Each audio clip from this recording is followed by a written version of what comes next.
Margie, starring Gale Storm and Charles Farrell. Brought to you by Scott Paper Company.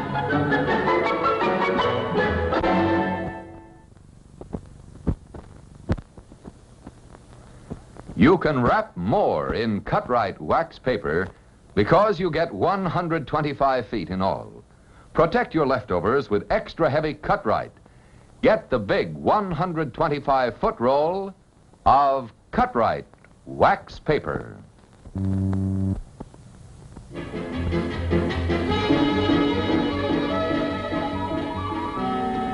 Now, Dad, you've just got to tell me. Nope, I can't tell you now, honey, but I'll give you a little hint. It's something we've both thought about for a long time. I've got it. You finally popped the question to Roberta and you're going to be married. Oh, that's wonderful, Dad. Now, Margie, stop jumping to conclusions. I am not answering any more questions. You'll just have to wait until I spring the big surprise. Vernon Albright, you're a cruel man. Anyone who'd arouse a woman's curiosity like this would lock her in a room with 50 hats and no mirror. Cheer up. You won't have to suffer very long. Bye.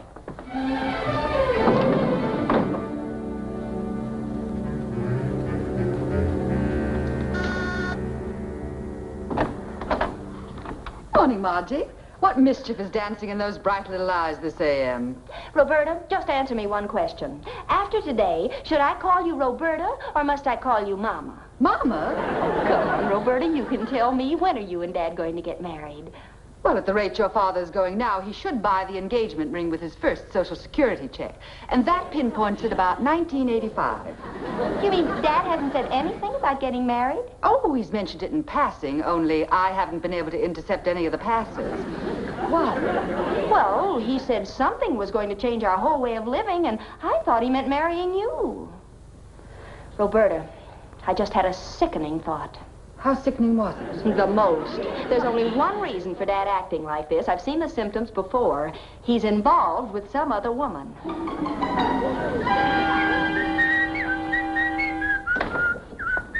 What you so happy about this morning? Oh, that's what Margie wanted to know. I promised her some exciting news, and I'm going to make good. Now tell me what that is, and tell me what the date is.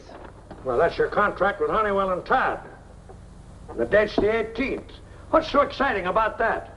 Number one, my contract with you expires in exactly 1 week. Number two, you promised me that when I renew the contract, that you'd step down and appoint me president of the firm. Now, see here, boy, you're not going to hold me to a promise I made when I was dead drunk. Nonsense. You never took more than 2 drinks in any one day in your life, and you know it. I must have been under the influence of something to make a wild promise like that. Now, don't try to weasel out of it, or I'll accept that partnership from Conway and Staub. They want me, even if you don't. And I can take a lot of business along with me. Now, don't get excited, boy. Of course I'm going to keep my word. You mean you'll step down and appoint me president of the firm? Let's say I'll give you a sporting chance to win my job in fair man-to-man competition. I have here the papers relevant to the Mendoza account. You're familiar with it, of course. I ought to be. I handled several deals for the late Senor Mendoza when he had the consulate here in New York. Why, what's that got to do with it? Mendoza's widow arrives tomorrow from South America to discuss a contract. You fancy yourself as a ladies' man, so the dice are already loaded in your favor. Oh, I get it. You mean that you and I are going to compete for the widow Mendoza's account. Is that it? Exactly.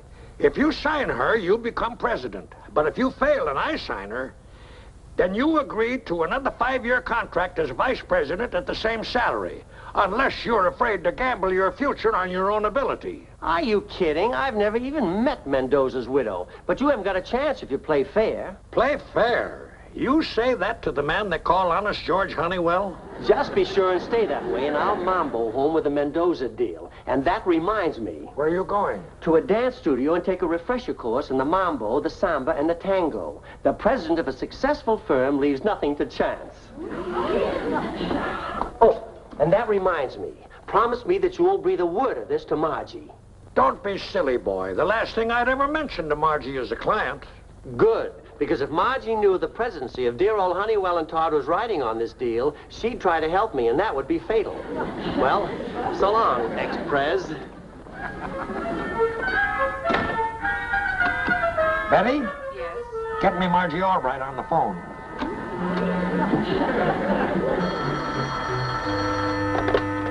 Hello? Oh, Mr. Honeywell.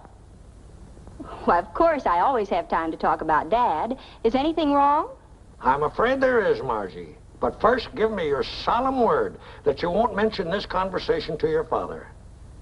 Good, good. Now tell me, Margie, has he been acting strangely lately? You know, as though we were hiding something from you.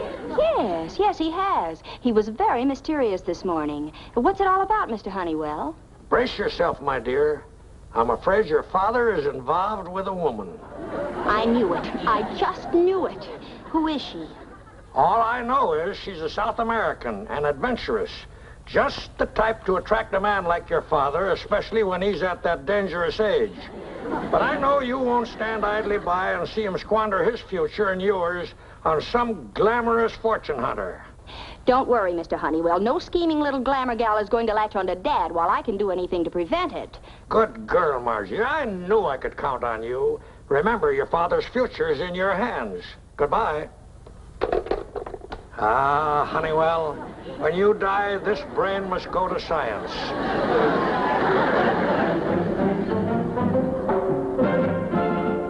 I'm sorry, Mr. Albright. Our classes are booked weeks ahead. Oh, but can't you recommend someone who will give me private lessons? Money is no object. A few of my girls left to dance professionally. One of them might give you instruction. Ah, yes. Here is Pepita. She is dancing in a burlesque show at the moment. More money than I could pay her. Oh, well, as long as she's a good teacher. Pepita is one of the best. I'll have her call you right away, Mr. Albright. Oh, good. You better tell her that we'll have to have the lessons at her place. I wish to keep this confidential. Muy bien, Senor Albright.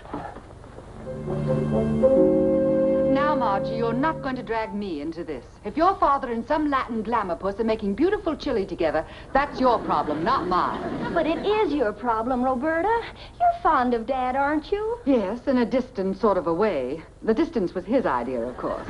You know he really wants to marry you when he's in his right mind. Maybe it's the other way around. It's just that Dad's at that dangerous age. You're not going to let some cheap little adventuress get him away from you, are you?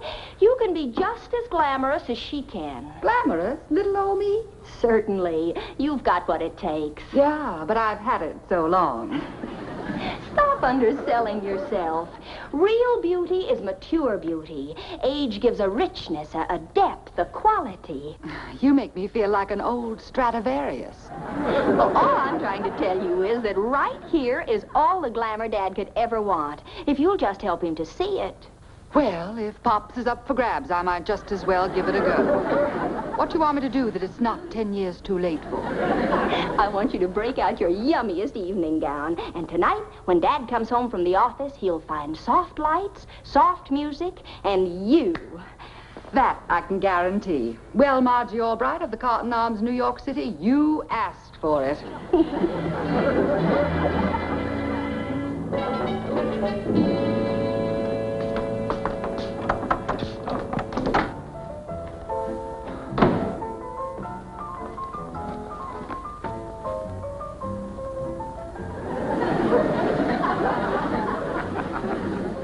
Is that you, Vern Angel?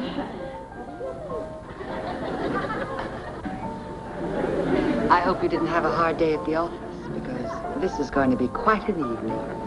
Roberta, what are you doing here? I mean, what's the idea? Why, darling, I thought you might have some of your own. Well, where's Margie? She's out for the evening. She asked me to make you feel at home. Home was never like this. Sweet of you to notice. Champagne, darling? Cigarette? Well, so much for small talk.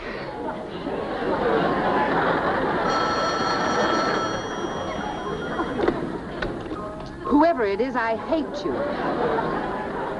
It's a woman for you, you cad. Hello? Senor Albright, this is Pepita.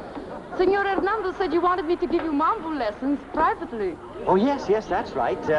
When can I see you? I have a couple of hours between shows. Could you pick me up at the Gaiety Theater? Swell. Oh, and we'll have to find someplace for you to take your lessons. My place is too small. Oh, I'll make all the arrangements. I'll be right over. Well, Roberta, this has been wonderful. We must do it again sometime. Oh, goodbye now.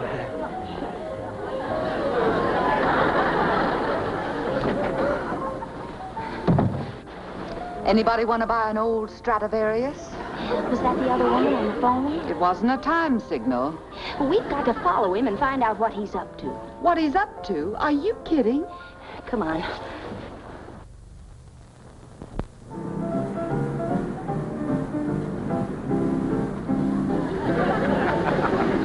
Pepita, the Latin bombshell. I hope she falls off the runway and breaks her neck. Shh, here they come.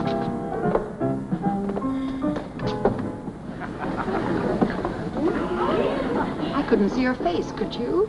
Poor Dad, a stage door Johnny at his age, and a burlesque queen at that. Come on. I'm sorry to have to bring you up to my office for these lessons, Pepita, but I don't want my daughter to find out about my client. I understand. But what do we do for music? Oh, we'll get some on the radio in my office.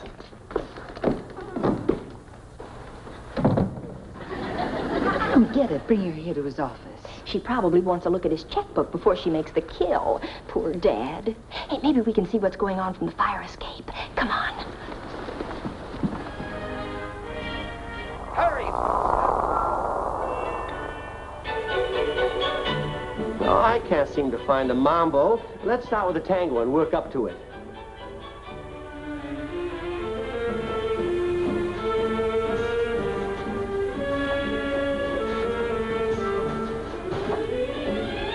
Turn off the radio. We'll do it by the numbers first, the way they do at Hernando's. All right. I'll lead.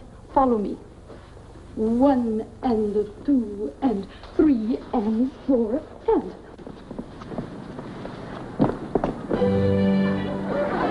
Wow, Dad Sacroiliac is really getting a workout. What is she, a dancer or a wrestler? 1 and 2 and 3 and 4 and... Now you try it. All right. 1 and 2 and 3 and 4 and... Oh, no. Now Dad's got a case of the bends. When I tried that, all he did was answer the phone. Come on, Margie, I've seen enough. Da, da, da, da, da, da, da. So that's the Mambo, eh? Sounds like the love call of a sick moose. We finished up with it last night after I mastered the samba and the tango. That Pepita's a swell teacher. The vice president of Honeywell and Todd taking lessons from a burlesque queen. Brother, now I've seen everything. Not quite everything. There's that deal I'm going to sign up with Mrs. Mendoza to look at yet, and my name on your office door. You haven't signed her yet, my boy. She's due in town today, and I will. So get ready to go into mothballs. Now, I've got to go to the bank, and I'll be back in a couple of hours.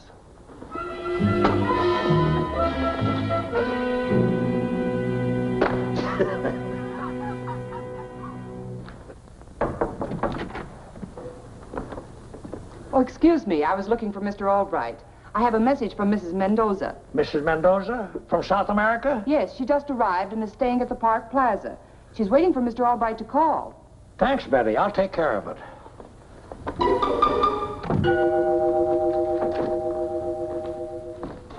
And so we followed them to the office and spied on them from the fire escape, and oh, it was awful. It's hard to believe your poor father has fallen into the clutches of such a woman. What does she look like? But we never did get a good look at her. Good. Good thing I have a plan to save your father from this adventuress. You have, Mr. Honeywell? Yes, my dear, I have. This burlesque creature's real name is Mendoza. She's a widow, or says she is, probably just a cover-up. Well, then you've been investigating. Yes, I have a very special interest in what your father does. This Mendoza woman is stopping at the Park Plaza Hotel. You know, putting on a big front just for your poor father. The shameless creature. She'll probably try to stick Dad with a hotel bill. It's up to you, Margie. Nothing but desperate measures will save him now. Well, what do you want me to do? Go see this Mrs. Mendoza. But don't tell her you're his daughter, of course. She might suspect a trick. Tell her the man she knows as Vernon Albright is an imposter. Imposter? Say he's a man who preys on unsuspecting women. Build it up big. Scare her off. Tell her the real Vernon Albright is out of town. If she doubts you, have her call me and I'll verify it. Now, let's see. What's a woman like that afraid of most? The police. Mr. Honeywell, I'm going to join the force. Unofficially, that is. I'll fix it so Mrs. Mendoza will never want to see Dad again. That's exactly what I have in mind.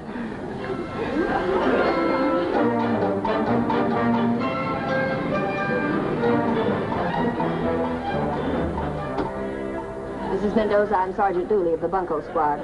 Come in.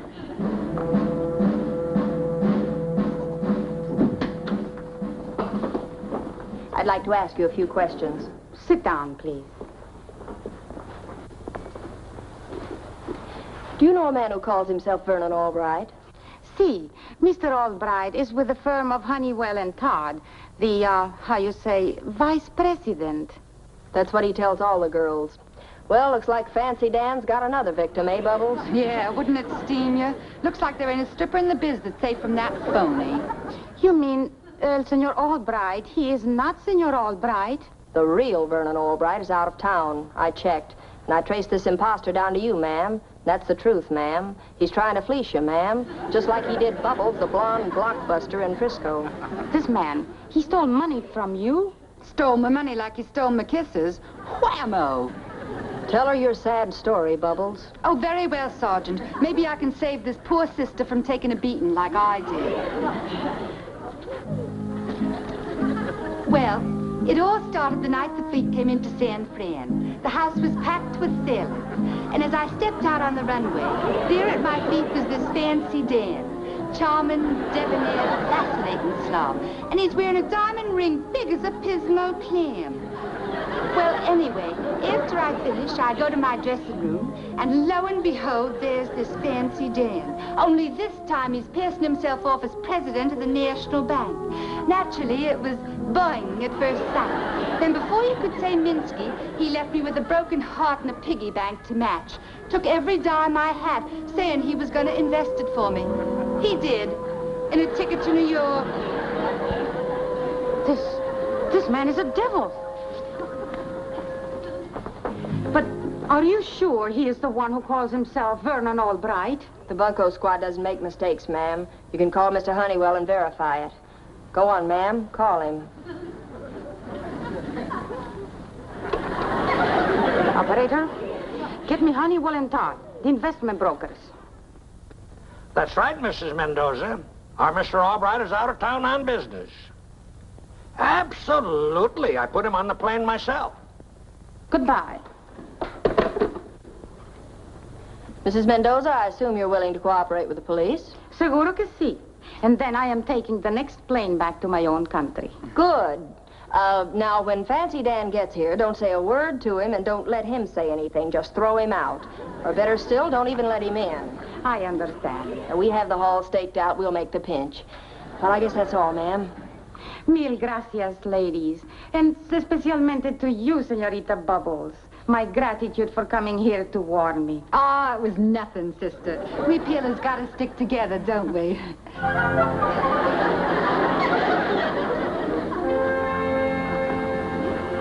Betty said you have a message for me, Mr. Honeywell. Have you decided to resign the presidency and exit gracefully?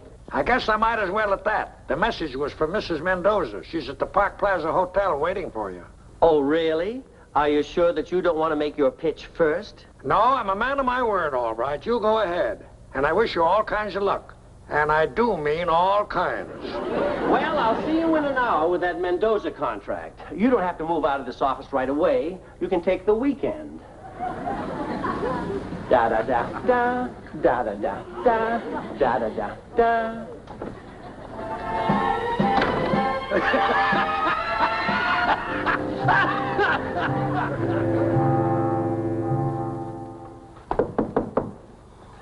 Da, da, da, da, da, da, da.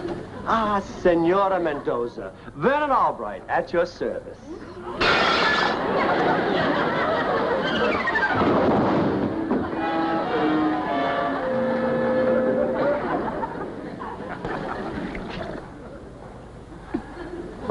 That's the whole story, Margie. I don't understand it. 3 times I knocked on Mrs. Mendoza's door, and 3 times she yelled, "Fancy Dan," and clobbered me. Then she's not a burlesque queen at all. She's a client. Oh, this is awful. Oh, it's worse than that. Now I have to sign a contract for 5 more years as vice president. What do you mean? Well, that was my deal with Mr. Honeywell. If I brought in the Mendoza account, Mr. Honeywell was going to make me president of the firm. But if he signs her up, no dice and status quo. Oh, ho, so that's what Mr. Honeywell was up to. Huh? Up to what? Never mind. Can't you go to Mrs. Mendoza and square things, Dad? Well, I checked at the desk, and she's leaving for South America in a couple of hours. My only hope is that Honeywell doesn't find out and sign her before she leaves. At least I'll be in a position to dick her. Then start gathering your dickering material, Dad, because everything's going to work out all right. Where are you going? I've got to see a woman about a sly old dog. That old double-crosser, using you to trick your own father. Well, fortunately, Dad doesn't know we were in on it, Roberta, and I'm not going to be the one to fill him in, but I am going to fix Mr. Honeywell's wagon. Do you have any particularly fiendish ideas? Well, just one, and let's hope it works.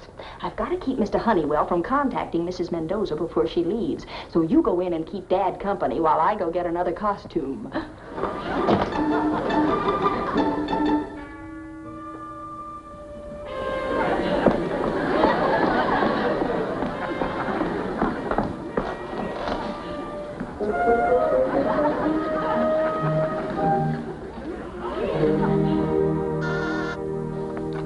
Yes, Betty? Mrs. Mendoza is here to see you, Mr. Honeywell.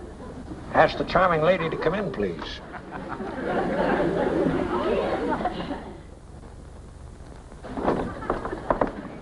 Ah, Senora Mendoza. Bienvenido, su servidor. Si, I think. Come sit down. It's a pleasure to meet you at long last. I've heard so much about you. Me? I hear mucho plenty about you, too. I gathered from your phone call you had an unfortunate experience with some cook passing himself off as Vernon Albright. Shocking. Why, Mr. Albright is my right hand. It is good thing your right hand does not know what your left hand is doing. Eh, senor? I'm certainly glad I caught you at the airport, Mrs. Mendoza. This could have been a most unpleasant situation for everyone concerned. I must confess, I do not understand what has occurred today, senor.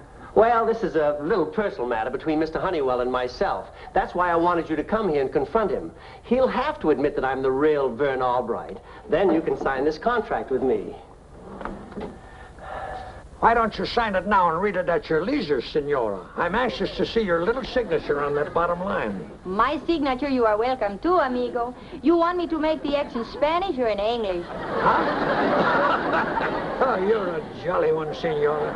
Just decorate that dotted line with your distinguished little hand. There you are, I think. Now, if you'll excuse me for a moment, I want to put this on Mr. Albright's desk so we'll see it the minute he comes in his office.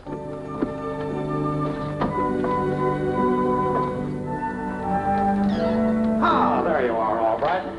Glad you're here. I got some nice bad news for you. Hi there. I see you got your Mambo teacher here with you. Well, tell her she's out of a job, because there's the Mendoza contract signed, sealed, and delivered. Watch your playmate's face get purple, honey. What are you babbling about? This is Mrs. Mendoza right here. Don't be a bigger idiot than you are already. Do you think I don't know a burlesque doll when I see one? Let me catch your next show, honey. Who is this nasty old man? Knock it off, sister. I got the real Mrs. Mendoza right out there in my office.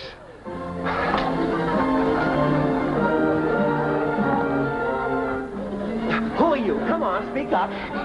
Just a minute. Who are you? I am a dead pigeon, I think. Margie! So Sergeant Willie of the Bunko Squad. Sergeant nothing. That's Albright's daughter. His daughter? Then all of you try to play tricks on me. You're all crazy Americanos. Take your contract. I am going back to South America. Now see what you've done. Me? You're the one that told her I was out of town. It's all your fault. Now, just a moment, gentlemen. Let's call it a standoff. Anyone for president of Honeywell and Todd?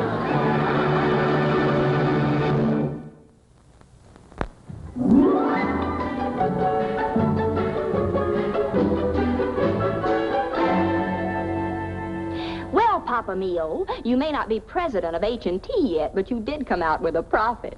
You're now a graduate student of the Mambo, and you can teach me. I don't want to even hear another Mambo as long as I live. Might as well accept it, Dad, because you know what the word Mambo means in English, don't you? No, what? Well, it's a bop Cuban word, roughly equivalent to our crazy. And that's what our life is always going to be together. Real crazy. Well, that's my little Mambo.